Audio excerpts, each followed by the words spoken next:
The person I'm going to invite to take the stand is the Managing Director of Edelman.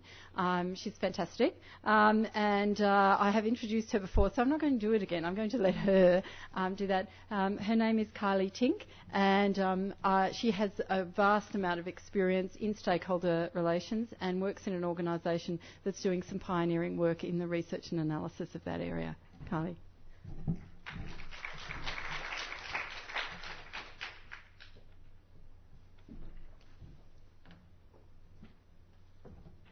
I love it that we have somebody else to set up the presentation. That's so technically savvy. Hi guys, thank you. As Annabelle said, my name is Kylie Tink and I am the Managing Director of Edelman here in Sydney. I've been in the communications public relations industry now for a little over 15 years and actually have the privilege to have come from a health advocacy background. So after I finished studying, I actually went into a role which was designed to keep the bastards honest and make the world a better place, and worked in public health for a number of years, and then eventually went to work with the bastards to still try and keep them honest in a consultancy role, and I've been there for over a decade now and I'm loving it. So I am also very fortunate to work with Edelman, which is a global agency, and it's an independent company which really lives and breathes by a philosophy that is put the communications function at the centre of any need, and there will be a way around the challenge. So one of the things that Edelman does is invest very significantly in research, and this is mainly because one of the things we've seen in the past is that frequently the field of public relations or communications is criticised as being something that exists on a gut feel or a passion. And so what we have tried to do is actually take gut feel out of it and say, well, this is what the research shows us. When I first started talking to Anne-Marie about the agenda for today and we were looking at something that we might be able to present, we came back to the stakeholder research that we've done most recently across the Asia Pacific and Australia, namely because one of the philosophies we have is that at the heart of any corporate, NGO or institutional relationship, there needs to be an understanding of expectations. What is it that people are looking for, and not just consumers, key stakeholders, so government, media, other members of the industry. And what I'd like to do now is take you through some of those findings. I'm going to ask you to hang on tight for the ride because there is quite a lot of data here. There is a full copy of the presentation available on the website, and I'm more than happy to talk further about more detailed statistics. If we start from the beginning, I guess, and we look at what are some of the macro things that we feel are affecting where our communications environment is at, there is no doubt that the Asia Pacific currently is centre stage of many of the discussions when it comes to world economy and societal trends. If you talk to any one of the companies currently listed in the top 100, you're likely to find that many of them are saying that their growth engines for the next 10 years are going to be somewhere in Asia, be that China or India. On the back of that then comes the issue of capital flows, and those not only being pure economics but also political. And you can see our own Prime Minister at the moment who's jostling to find a position, a functional relationship with Indonesia, one that capitalises on the fact that we are one of the few countries to have bilateral trade agreements both with the US and China, puts us into a unique situation when it comes to potentially influencing change. On the back of that, though, nationalism is alive and well, and whether that is the Japanese Prime Minister decking himself out in full ceremonial kit on a World War I or II anniversary, or whether it's our own youth travelling to places like Gallipoli or proudly carrying country pride on the back of that. On a micro level here in Australia, what have we seen? The rise of real consumerism, and by that we mean consumers becoming fundamentally a part of the way the products are developed. Arguably one of the companies that are leading the way in this is Microsoft, where they have recently opened up all of their product development for direct feedback from the community. You tell us what's not working and then we'll work with you to find a solution. Similarly, there is this discussion now around whether are we really at a stage where we're seeing the birth of true CSR, or is it an evolution in CSR? And there is no doubt when we look at what we're hearing back from stakeholders, if it's not a birth, it's a redefinition. There's a greater awareness of CSR as something being beyond corporate philanthropy and actually being something that works for all of the stakeholders involved. And in any one day, there's always the chatter below the surface that will impact on what's going on within the community. We saw it in our own country recently. the death of our beloved crocodile hunter. You only have to look at the recent chatter around Al Gore's initiatives in the environment to see how quickly a conversation can be driven across elements to actually force a change in the way companies and governments are operating. So what are the implications on that macro and micro level for businesses? There is the question around companies having a clear understanding of what the expectations are of them. Are they well defined? Are they rational or not? And we've actually seen the National Australia Bank in the last couple of years really take this head on in terms of trying to develop a better understanding around what their stakeholders were looking for.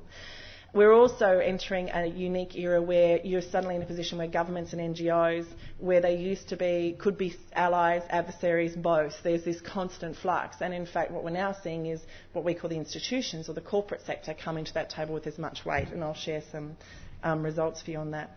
And relationship capital is still at a premium. So it doesn't matter how well you manage your relationship with one particular stakeholder, as we saw recently here in Sydney with our own Cross-City Tunnel. I mean, that was a great public-private partnership initially.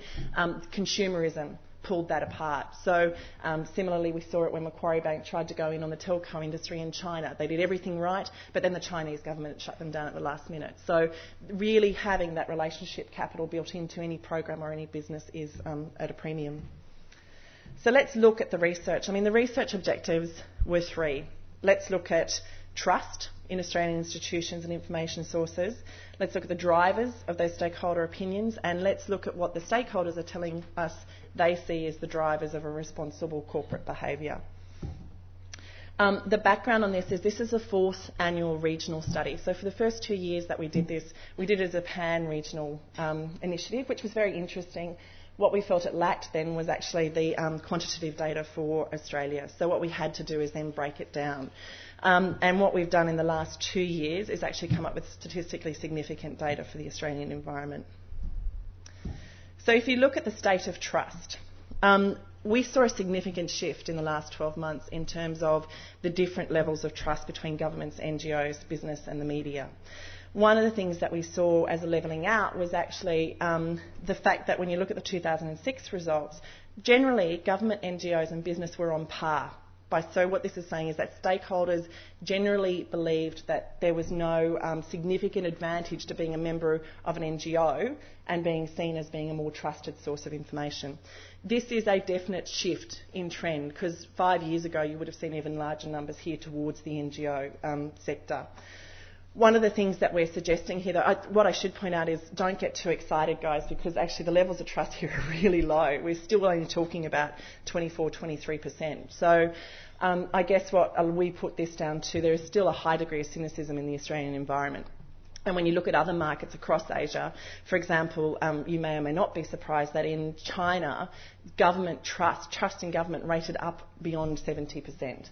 So there's definitely different community dynamics at play. What we would argue here, though, is don't panic if you're in an NGO. This doesn't mean that people trust you less. What it means is that there is an understanding that more and more frequently government, NGOs and business are actually collaborating together to come to a solution. So generally there's a parity of trust evening out. I guess where you would be concerned is when you look at the media trust, because that is still a significantly low percentage. I mean, they have increased somewhat, 3% from 6% last year, but generally speaking, media is still not seen as a very trusted source of information. And yet they have such an impact on how we see. And when we actually broke this down, one of the things that we looked at is this actually isn't news media. This is media. So it's in its broadest possible sense. And I think one of the things that we hypothesised is that we would all know that the major news channels are moving more towards entertainment channels rather than information channels, whether you're looking at reality TV. So whether that's having the impact, the flow-on effect for trust overall. This is just a regional scan. I'm not going to dwell on this except to say that you will notice that in China, if you're in China, government is the most trusted source, and similarly if you're in India, then business comes up, or media has much more trust in those markets.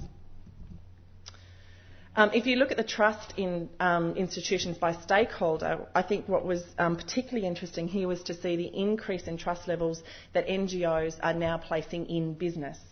So when you looked at these results back in 2005, NGOs were saying that really they only trusted business to a level of about 10%. In the last 12 months, we've seen that increase to a level of around 40%. Again, we would suggest that is because there is a greater degree of true collaboration and really transparent collaboration. Like what we would hope that you would be seeing and finding in your roles is that gone are the days where you're just going to the table with an NGO or as a corporation looking for an end game. More and more frequently, a lot of the clients that we work with are going with a very transparent conversation, which is, our business is this, and we need to do something in this space. We can see that that's your agenda. You want to do something in this space. How do we collaborate? So it's a very transparent conversation. Perhaps not surprisingly, media trust themselves very highly. So they still believe that they are a very trusted, reliable source of information. Interestingly, and this is more a broad perspective, European multinational companies are seen as being slightly more reliable in terms of doing what is right, or trusted to do what is right. I can see some woohoos in the audience, so that's going to be a good sign. The Asian multinational companies are seen to be less so. What's interesting is you'll go through this presentation, while trust may be low in the Asian multinationals, the expectation of product quality is much higher. They completely outstrip all other industries in terms of product quality. And trust in business sectors, perhaps no surprise here. Pharmaceutical business sector rates on a lower scale to a number of other business sectors, with technology coming up and leading the pack there, finance, banking, somewhere in the middle. So what are the sort of points to ponder out this? As I said, we would argue that there is a natural rebalancing going on in terms of levels of trust in the key players. This could backfire. It is in a constant state of flux. People do generally trust our government at the moment, but were they to do something stupid in the area of energy or community relations, that would backfire very quickly. So this is not a static set number. It would have flux. What we are seeing is the NGOs are tipping their hat to business in some way, and I guess what we're saying there is that they're acknowledging that business is coming to the table in a more transparent fashion and actually wanting to do something beyond just get good cred by being involved with the NGO. And business respect for media is on the ride. However, guys, Australians are incredibly sceptical, and we continue to be so. So when you look at us across the region, our trust rates are still pretty low in any institution, regardless of where you sit. Where do Australians place their trust? It's a different study, but we do another thing called the Trust Barometer every year that is actually presented to the World Economic Forum. It's part of Davos. Australians trust someone like me. So, in fact, the majority of trust is built between the person that you're sitting next to at today's conference, or your mum or your friend. You'll buy a house because your friend lives in a neighbourhood. You'll get your conveyancer because that's been recommended to you. So that's the most trusted source of information still.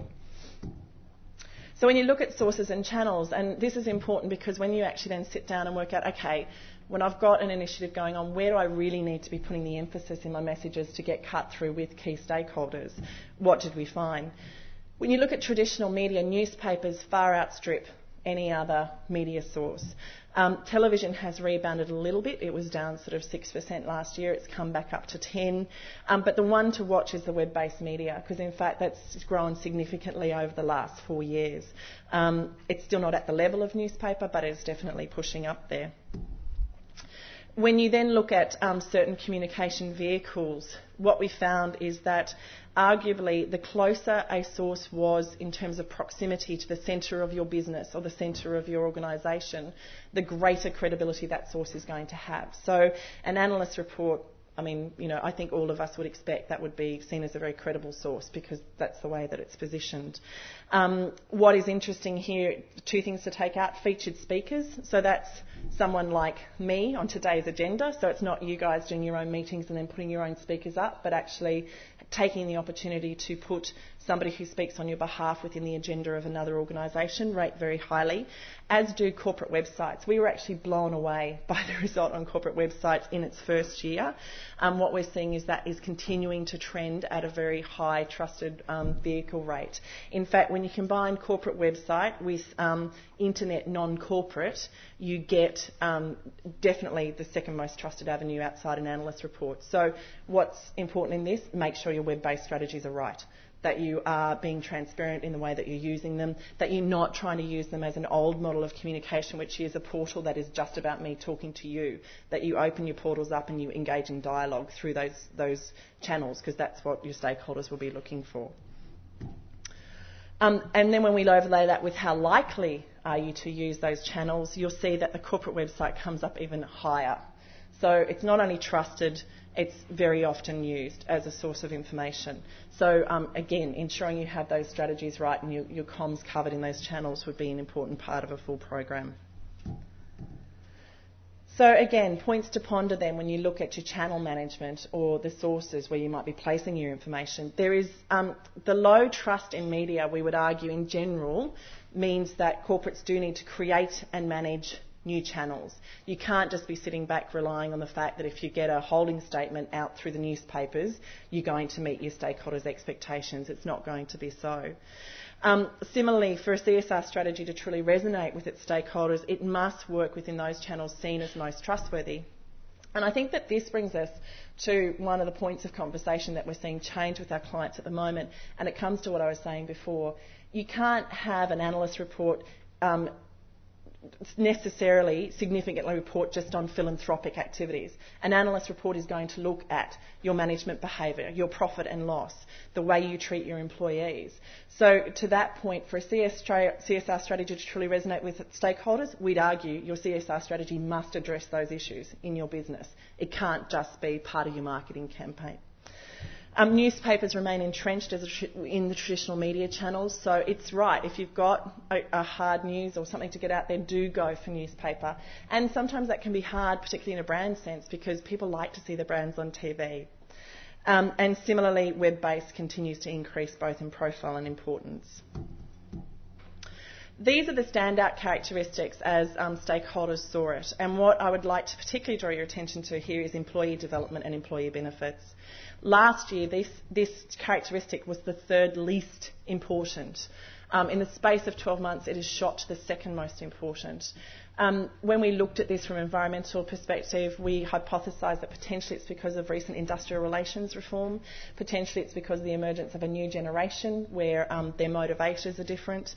But again, the key takeout here is for your CSR strategy to work in a stakeholder environment, make sure it involves your employees in some way, shape or fashion. Similarly, you'll see that management and leadership has shot up the scale, and what was previously the most important thing, which is corporate image and reputation, has shot down.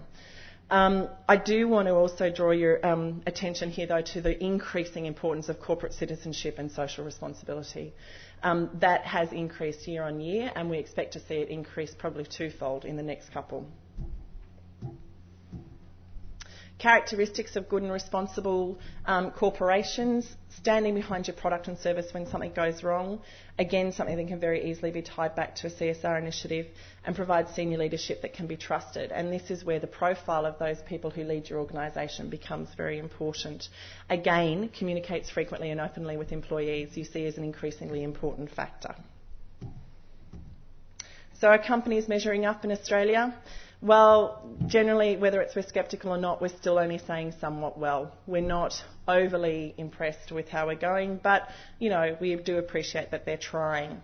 I'm not going to dwell on these except to point out that, by and large, Australian corporations perform consistently on a median level. European companies are seen to provide to work harder at building relationships with stakeholders. Meanwhile, Asian companies, and we actually did call it Japanese corporations, but when we looked at these results, we simply couldn't say that the stakeholders had only judged Japanese companies. We believe they judged Asian corporations. The Asian corporations dominate in product quality and service. So in terms of final sort of points to ponder, we'd argue that leadership and employee practices must feature in any stakeholder engagement program, and I guess from that perspective we'd say extend that they must feature in any CSR initiative, and regardless of which side we're coming to the table on, bearing that in mind as we develop initiatives could be very beneficial. There is a clear performance gap, whether it's perceived or not, that business still needs to close in Australia, and yet the three areas that are driving reputation remain management practice, product service equality and societal alignment. So an understanding of that gap is still there, and it's intrinsic upon us as parties at this table to make sure we're bringing those back to the table.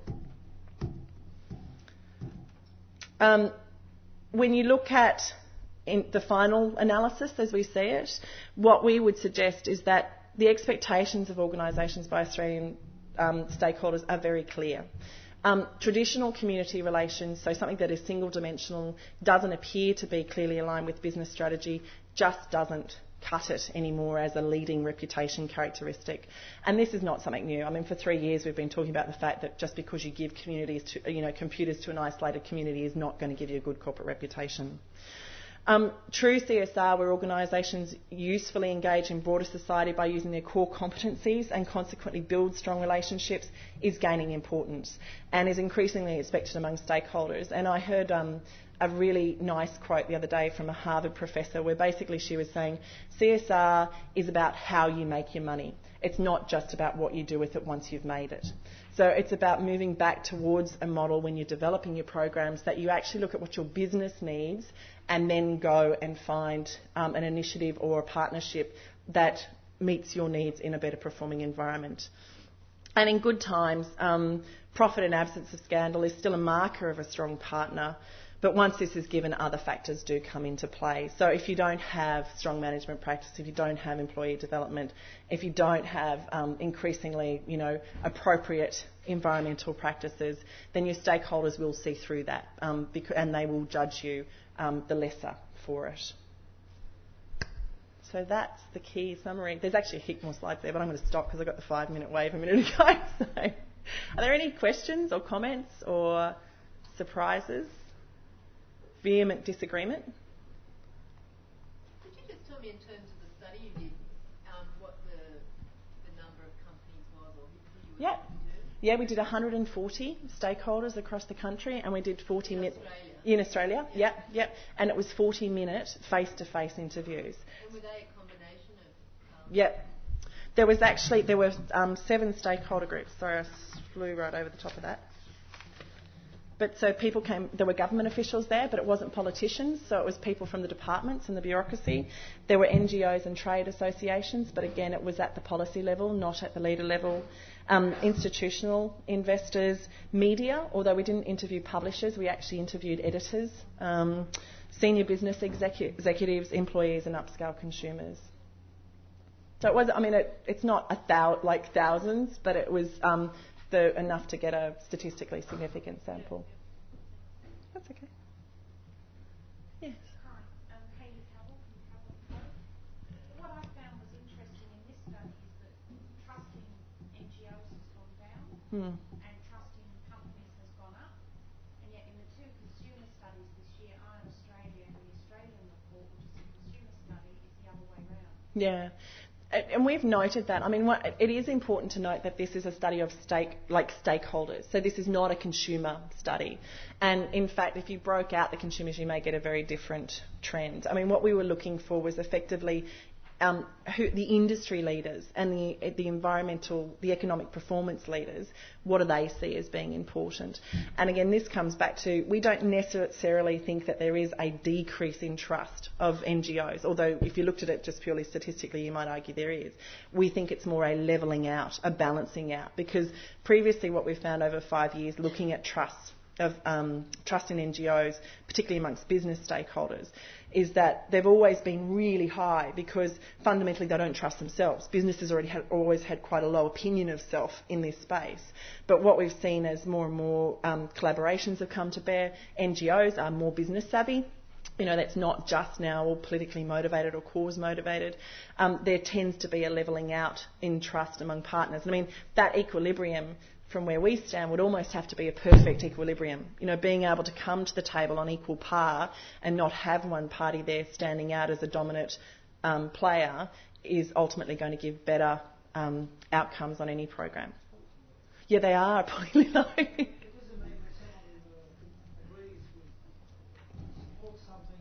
They register 25%, that 75% hold the opposite view? It means that 75% will hold a view of a lesser opinion. So I'll just scoot back to that to this one. So where you look, so the percentage equals the top 3 box scores for each institution. So where they were saying on a scale of 1 to 10, how much do you trust each of these following institutions to do what is right? 24% would have given a score greater than 7. But it means that the other 76%, sorry, I'm in PR, not an accountancy, so sometimes my numbers struggle. The other 76% would have given a score lower than 7 in terms of trust. So there still may have been some that are around 5, which you would argue is perhaps a satisfied kind of score. But we were really looking for the standout characteristics. Like clearly you could argue that from 7 up, it's seen as a trusted source. That's okay.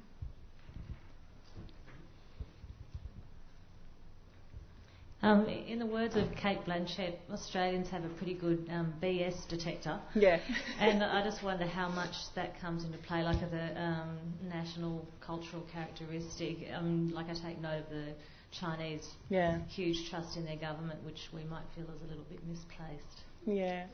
Look, and I think that's where we've used the sceptical, like be aware Australians are very sceptical. And, we all see it in every day. I don't know, we have a quality program for Edelman globally, right, that we do with all of our business partners, and it's a 1 to 10 thing. And the bane of our existence is that our global kind of, aspiration is to be at 9. This is what Richard Edelman says, Josh, you must be 9.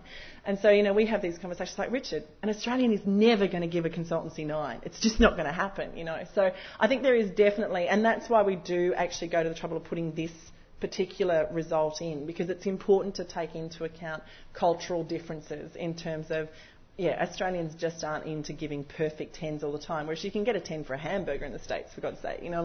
It's a very different societal attitude. Sorry, I hope there's nobody from America in the audience.